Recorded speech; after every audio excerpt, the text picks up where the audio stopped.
Hello and welcome to another weekly update. I hope you're doing well. I hope you had a good week, the first week of 2023. We're back to normal service. Everything's kind of getting back to normal and yeah, it's good to be back, right? It's good to be keeping up and seeing what's changed and what's new. A couple of things to talk about this week. I think as you'd expect, not loads and loads of news. Sort of feels like, the Microsoft engine is slowly kind of getting back to work and ramping back up to full speed, but there's definitely things being happening and there's definitely some things to talk through. So let's get into it. So the very first thing I want to tell you about actually is an update to something we previously talked about on one of the previous weekly updates, which is the Microsoft Graph Developer Proxy. Now this came out over Christmas, kind of Christmas period, and the team are all over working on it and making updates and continuing to improve it, which is great to see. And this week they've come out with a new preview, a preview version. It's version 0.3, and it's got some big updates in it. So let's have a look at what this is. So if you haven't seen this before, the Developer Proxy is it's a great tool. It's a new tool you can use to simulate Microsoft Graph things that are not 200 errors. So your golden path when you build your application into Microsoft Graph, let's say you've got your application that calls Graph, calls the APIs there, and you've probably got a golden path of, the things are working how you expect them to. And there's all sorts of things that can go wrong there. Most, like the biggies are like things like throttling, because it's unpredictable. And you don't see it in development, you don't see it in your dev environment. If you're lucky, you'll see it on your test environment, but most likely the first time you're going to get actively really throttled is going to be on a customer's tenant, which is not ideal. So this developer proxy allows you to simulate some of those errors. It allows you to simulate outages, it allows you to simulate throttling, as well as a bunch of other things. And as a developer, that's a really useful tool to have this proxy that you call, that will kind of simulate Graph for you and simulate all the ways in which Graph can go wrong. And I've talked about this before. So this new update that has just come out this week has two interesting new things in it. The first is now it's not just for Graph. Now you can actually simulate errors on other APIs as well, which is kind of a great idea because, applications often involve other APIs and other API developers may not be quite as on it as Microsoft is in this case around providing a nice proxy for things like throttling. So you can do all sorts, and it doesn't have to be Microsoft ones, but, for instance, as they ship it, you can use it for Microsoft Graph and SharePoint APIs, but actually you can just add your own URLs and then the proxy will intercept those, and then they will then be the proxy will then simulate throttling and 500 type errors as well, which is cool. The other interesting new thing that's been added in here is around using select. Now, using select when making REST API calls on Graph is a recommended practice because it restricts the amount of data that comes back. So if you say, I want to get information about a user, and you only really care about the user's name and, I don't know, their office location, right?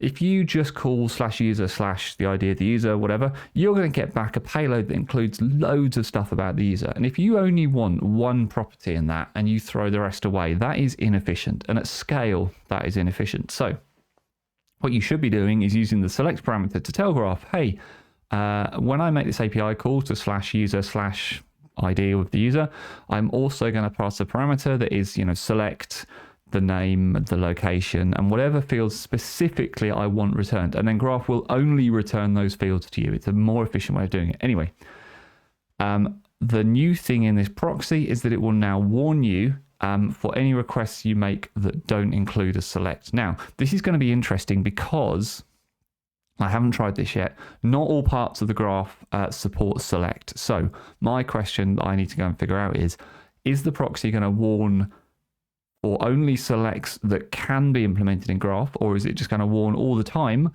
for selects even if there's nothing you can do about it?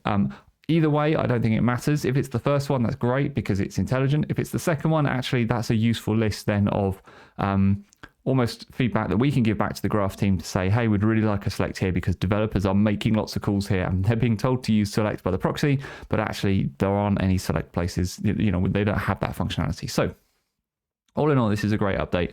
So go and check it out if you haven't already. There's a new version that you can get your teeth into. All right, next thing to talk about. This is a new blog post by Mary Jo Foley. Now, if you didn't know, before Christmas, Mary Jo Foley moved to Directions on Microsoft, which is a Redmond-based firm. They kind of provide advice, guidance, and direction on things like Microsoft licensing and purchasing, and the general direction that Microsoft is going for kind of enterprises and businesses and stuff like that. She's got to join them, but the good thing that I think I was a little bit worried about, but she is still blogging. She is still bringing us news, and so this is interesting because this is her blog post, and it's interesting for two reasons. First, like it's her first real blog post since kind of leaving ZDNet and then coming to Direction. So it's good to see that she is still blogging, and I'm very pleased about that. And the second one is that it's interesting, right? This is talking about OpenAI, talking about ChatGPT, which we talked about last time a little bit, about how you could use it to improve bot framework intents and utterances. So go check the last video if that sounds interesting. This one is kind of interesting because it sounds like Microsoft are going to be rolling OpenAI into some more things. So specifically Bing search, but actually since this article came out, I've seen some stuff online that suggests it's also coming into Office, into Word, into kind of PowerPoint, Excel as well, and presumably into Teams, but I don't know where that would make sense yet. But this is their new toy. They are going to ram it in, as many places as they possibly can, in order to gain not only a competitive advantage, but also genuine productivity gains. So I think this is interesting. This was an interesting one for me to read up, actually, because I hadn't really appreciated quite how much Microsoft are involved in ChatGPT and in OpenAI. So this was an interesting one for me to read through, just to kind of get a sense and a feel for, okay, there's quite a big deal here in terms of what's available to Microsoft developers specifically, what's available through the Azure platform, and what's available to Microsoft, and where Microsoft have an exclusive access to use OpenAI in their commercial products. So that is definitely one to watch. And this article by Mary Jo is worth a read up, just to kind of get into that space, get your head into that space, and just get caught up with what's happening there, because I think 2023 we're going to see lots of kind of movement and investment in this space.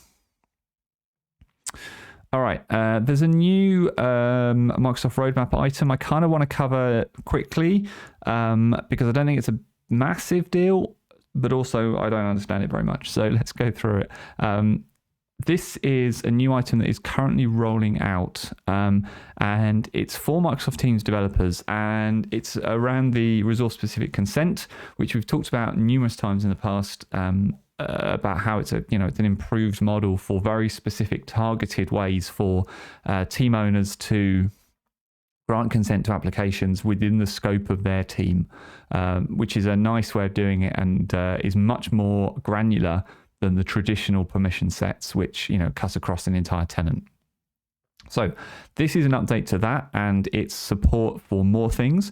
It's support for receiving all group chat messages with RSC. So what this means is that within that model, that RSC model, where team owners can say yes to applications operating within the scope of their team, this can now be extended to group chat messages.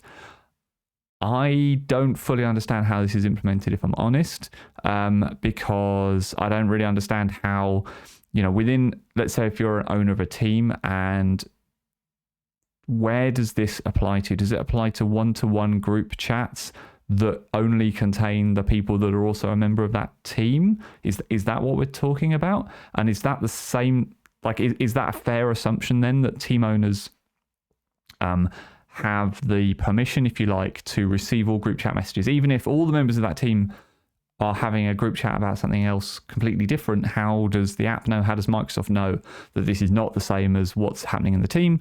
Or is it a chat? I don't know. This is one I want to see. I want to see the documentation for when it gets launched, because I just don't kind of fully understand enough. I've got questions there about the scope of that and how that gets implemented. So that's definitely an interesting one to watch. But if you have an application right now that uses Microsoft Teams that is based around a Microsoft Teams team, and you're using RSC to help get through some of the challenges around getting applications security, approved inside big organizations, and RSC is helping with that.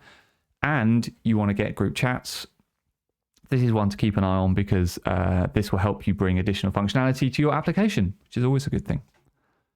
All right, and one more thing to talk about, and this is completely nothing to do with Teams, and it's nothing to do with development. It is to do with machine learning and AI and all that stuff, which has really landed with a bump in 2023, and maybe is going to be, a real theme of 23. It's a bit hard to tell right now, but I'm definitely making sure that I'm keeping an eye on all that stuff. And I think it's interesting anyway, but also I think it could well be something that plays a real part in developers' lives, and will evolve that way through the course of this year. So this is an interesting one. And Azure is doing a lot in AI, in applied AI services, in cognitive services, and in all sorts of other places as well. But they're quietly bringing some really interesting new features into their AI stack. One really interesting one, which you won't be able to try out today because it's in private preview and I can't see it either, but we can read about it because there's a website for it, there's a web page for it. And there's an RSS feed for new things in Azure. So that's how I found out about it, is featured clothing. So what is this? It's not Azure branded clothing, although that would be amazing. It is the ability for AI to look at a video and pull out and identify key items worn by people in that video. So the output of this is really interesting. So imagine, you've got some magic AI, it can scan a whole load of video and it can identify, yep, those people are all wearing like this type of jacket, they're all wearing trousers, they're all wearing shorts, whatever. Really kind of interesting for advertising, very contextual based advertising. If everyone in the video is wearing shorts, let's advertise shorts. Let's not advertise winter coats or whatever else it is. But for all sorts of reasons, lots of industry applications here, safety equipment, safety clothing. Imagine, you've got CCTV, you want it on a building site, you want to flag anyone who's not wearing safety clothing. Huge application right there. So there's some really interesting documentation you can look at, even though we can't try this out yet. There's some good intro videos about how this works, the things it identifies. You can go and see the JSON of the stuff that it picks up, which is kind of really interesting. I think this is really interesting, this stuff. I think it's going to be very interesting to see how accessible it becomes, because all these things that Microsoft are bringing to Azure are really just API calls that developers make. Once you've figured out how to take the video and ingest it into an Azure Media Services stack, this stuff just falls out as bits of JSON that can be parsed by a pretty easily written piece of code, and all the effort and all the stress and all the complexity of analyzing videos for things has been completely taken away for developers, and they don't have to worry about that stuff. All they need to do is just look at some JSON and say, were there shirts and pants in this video? So really super interesting. So that's one I'm keeping an eye on, it'd be interesting to see where that goes. All right, I think that's everything from me. Kind of all over the place, but that often happens in the first couple of weeks of a year.